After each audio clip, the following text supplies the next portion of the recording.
L'Évangile de Jean, chapitre 10. En vérité, je vous le dis, celui qui n'entre pas dans l'enclos des brebis par la porte, mais s'y introduit par un autre endroit, est un voleur et un brigand. Mais celui qui entre par la porte est le berger des brebis. Le gardien lui ouvre, et les brebis écoutent sa voix. Il appelle par leur nom les brebis qui lui appartiennent, et il les conduit dehors. Lorsqu'il les a toutes fait sortir, il marche devant elles et les brebis le suivent parce qu'elles connaissent sa voix. Elles ne suivront pas un étranger, mais elles fuiront au contraire loin de lui parce qu'elles ne connaissent pas la voix des étrangers. Jésus leur dit cette parabole, mais ils ne comprirent pas de quoi il leur parlait. Jésus leur dit encore, en vérité, je vous le dis, je suis la porte des brebis. Tous ceux qui sont venus avant moi sont des voleurs et des brigands, mais les brebis ne les ont pas écoutés. C'est moi qui suis la porte. Si quelqu'un entre par moi, il sera sauvé. Il entrera et sortira, et il trouvera de quoi se nourrir. Le voleur ne vient que pour voler, égorger et détruire.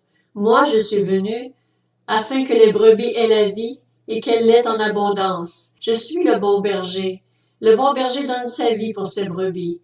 Le simple salarié, quant à lui, n'est pas le berger et les brebis ne lui appartiennent pas.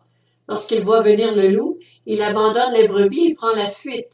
Alors le loup s'en empare et les disperse. Le simple salarié s'enfuit car il travaille pour de l'argent et ne se soucie pas des brebis. Moi, je suis le bon berger. Je connais mes brebis et elles me connaissent. Tout comme le Père me connaît et comme je connais le Père. Je donne ma vie pour mes brebis. J'ai encore d'autres brebis qui ne sont pas de cet enclos. Celles-là aussi, il faut que je les amène.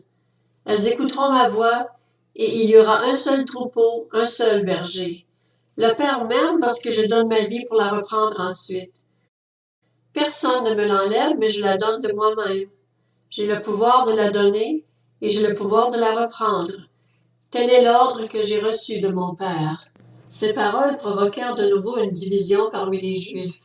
Beaucoup d'entre eux disaient « Il a un démon, il est fou, pourquoi l'écoutez-vous » D'autres disaient « Ce ne sont pas les paroles d'un démoniaque. Un démon peut-il ouvrir les yeux des aveugles » On célébrait alors à Jérusalem la fête de la dédicace. C'était l'hiver. Jésus marchait dans le temple, sous le portique de Salomon. Les Juifs l'entourèrent et lui dirent « Jusqu'à quand nous laisseras-tu dans l'incertitude ? Si tu es le Messie, dis-le-nous franchement. » Jésus leur répondit, « Je vous l'ai dit et vous ne croyez pas. Les œuvres que je fais au nom de mon Père témoignent en ma faveur, mais vous ne croyez pas parce que vous ne faites pas partie de mes brebis comme je vous l'ai dit. Mes brebis écoutent ma voix, je les connais et elles me suivent. Je leur donne la vie éternelle, elles ne périront jamais et personne ne pourra les arracher à ma main. Mon Père qui me les a donnés est plus grand que tous, et personne ne peut les arracher à la main de mon Père.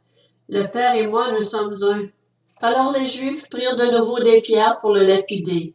Jésus leur dit, « Je vous ai fait voir beaucoup de belles œuvres qui viennent de mon Père.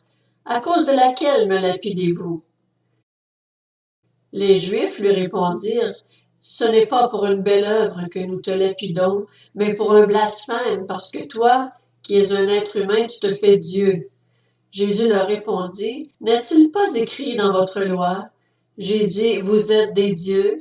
S'il est vrai qu'elle a appelé Dieu ceux à qui la parole de Dieu a été adressée, et si l'Écriture ne peut pas être annulée, comment pouvez-vous dire à celui que le Père a consacré et envoyé dans le monde, tu blasphèmes, et cela parce que j'ai affirmé, je suis le Fils de Dieu? Si je ne fais pas les œuvres de mon Père, ne me croyez pas.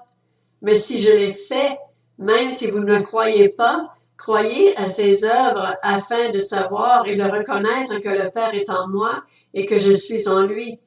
Voilà pourquoi il cherchait encore à l'arrêter, mais il leur échappa. Jésus retourna de l'autre côté du Jourdain, à l'endroit où Jean avait d'abord baptisé, et il y resta. Beaucoup de gens vinrent vers lui.